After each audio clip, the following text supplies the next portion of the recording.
Welcome back to the Corner of Truth and Courage. You're listening to Fortress of Faith. This is Tom Wallace. We're going to turn our attention to what's going on in the Middle East, especially with what's been happening in Syria.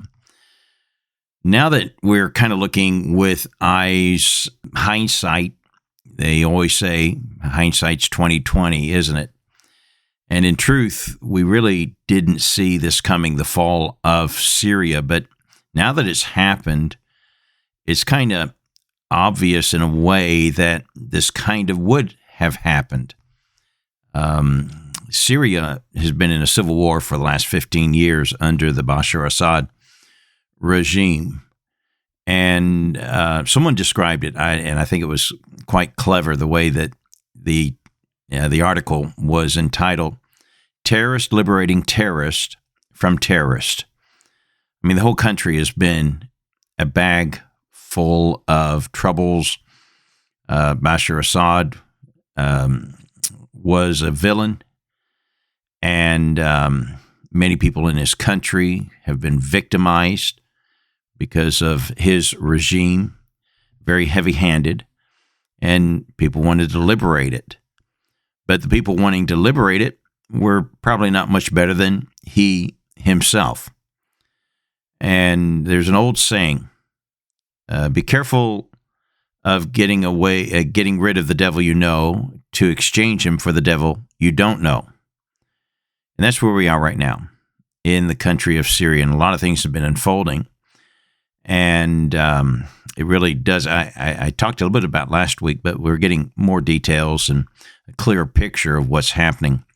And it's very interesting to see these developments in the country of Syria. Now, you need to realize Syria used to be a dynamic Christian nation. It was one of the first beds of Christianity after Christ. The first translation of the Bible into a foreign language in the New Testament was into Syriac for the Syrians, the Christians there. Of course, this is where Damascus is located, and Antioch, the city where Paul and Silas was called out to be missionaries. And so Syria, was a hotbed of Christianity for 500 years after Christ. Then came Muhammad. Muhammad was born in the late 500s, died in 632. And it was Umar, the second caliph, that took the armies of Islam out of Arabia into what was Israel and what was Syria. And with the sword, they made them Muslims. We had the famous Pact of Umar. The Christians that remained and pleaded for their lives, and they could remain alive without becoming Muslims, but they had to go into demitude. This is a teaching in Islam, comes out of the Quran, Surah 9:29, "Fight those who believe not, even if they be the people of the book, until they pay jizya." The people of the book are the Christians and Jews, so fight them until they pay jizya. And may they pay it willingly with submission and feel themselves humiliated. And so it's the humiliation of a people. It's not quite slavery, but it's next to it. We find out how much you have to pay in order to stay alive. Demi means protected. And you pay 50% of what you own and 50% of what you earn. There's still Christians alive in Arab countries that live in demitude to Muslims. And Muhammad was giving them the way to fund your life on the backs of Christians and Jews, the people of the book. Fight them and make them pay you. In other words, it's like the mafia. They go into the area and we just want to dip our beak in the water here just a bit, just to wet our beak a little bit. And before you know it, they are controlling your lives and you live in fear. And so this is what's happened with the Christians then, and finally they were abolished, and Islam ruled and reigned in that area for a long, long time. And it's never been a cool place to live ever since. And so what's going on now? Well, why did Syria fall the way it did so fast for Bashar Assad? Well, it fell largely because of Russia.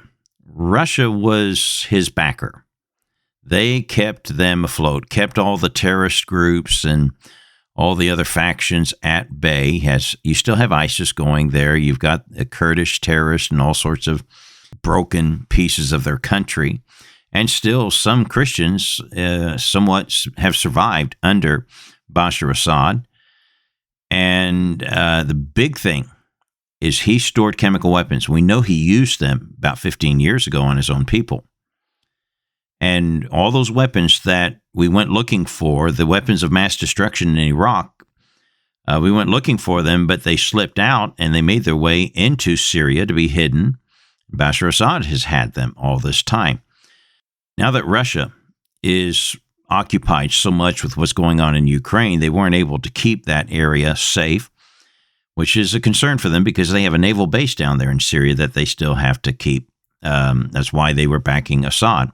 Then you also had an alliance with Iran because Iran needed that pathway to get their weapons into Lebanon for their army, the Hezbollah, and down into, of course, into Gaza, to the Hamas terrorists down there.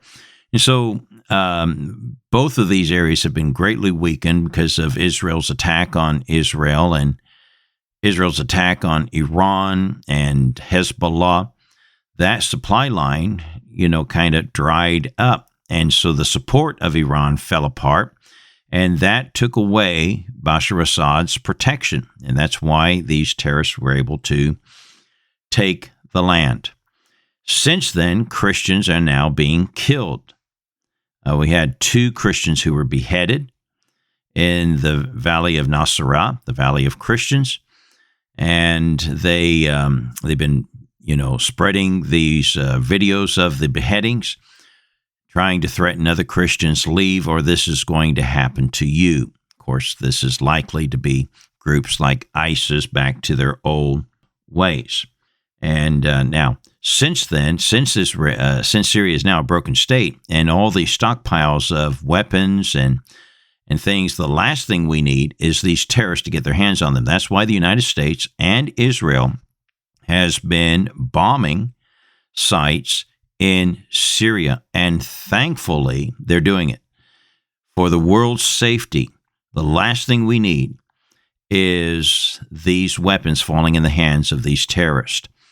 Can you imagine chemical weapons being in the hands of ISIS or Al-Qaeda or Al-Nusra and the PKK and all these other different terrorist organizations that are out there that have pledged their goal to destroy America? That was why they were after Syria. This is why ISIS has been trying to, number 1, control the state, and number 2, get their hands on these weapons. Now that the state has fallen, they are looking and trying to get these weapons. Meanwhile, and the world should be thankful to Israel because of their intelligence and their ability to strike and pinpoint strikes and what they're doing. They've been able to take out a great deal of things that would be disastrous for the world if these terrorists got their hands on these things. So these are this is the big concern. What are the terrorists going to get their hands on in Syria? At least Bashar Assad had some wisdom not to use them, but he had them, and the world knew it. And our big concern is if these terrorists get their hands on them. Now I want to draw our attention to Iran, because what's going on in Iran is very interesting. Now, I've been ministering to Muslims in Turkey, and these are Iranian, or not say Muslims, but these are Christians that were former Muslims, and they have had to flee Iran. They were in the underground church in Iran, but the government was after them and would likely kill them or at least jail them. And so they fled. They're illegal aliens over in Turkey. And there's some churches that have been established that are there. And these Christians are people that to become a Christian meant I'm likely going to lose my life. And it's been a dear pleasure for us to be able to work and minister with them. And when we go over some of the pastors of the underground church in Iran, they come to Turkey. They can travel as tourists. They come into Turkey, and we go through training, some doctrinal training, because they don't have Bible colleges there in Iran. And we help them in their theology and counseling and other things. And they go back and teach their people in Iran. Well, what's happening in Iran is that for the last 3 years, there has been 2 uprisings of the people trying to throw off the mullahs and the Islamic regime, the government that they have on them. And one of the movements is the women defying the government by taking off their hijabs, taking off their head coverings. Well, they have been hit with some very hard penalties. And now, once again, the government has recently passed a new law, more severe than ever, for the penalty of women not following the Islamic rules and abiding by ways they're not going to put up with this. And not only beatings and lashes, but death to those who refuse to wear the hijab and rebel against the government. Well, what's interesting is that the new president has been vocal against the new law, and it's likely he may not sign it. Now, this is an interesting development going on in Iran. I think he realizes that that there will probably be an uprising again. And if he sides with the mullahs, if he sides with the Ayatollah, which the Ayatollah, his days seem to be numbered. His health is so bad. He's up in age. And he may not be in this world for very much longer. And when he dies, there'll probably be an uprising in that country, and he doesn't want to be on the side of the Ayatollah and the people rising up and throwing the government out and him possibly being killed.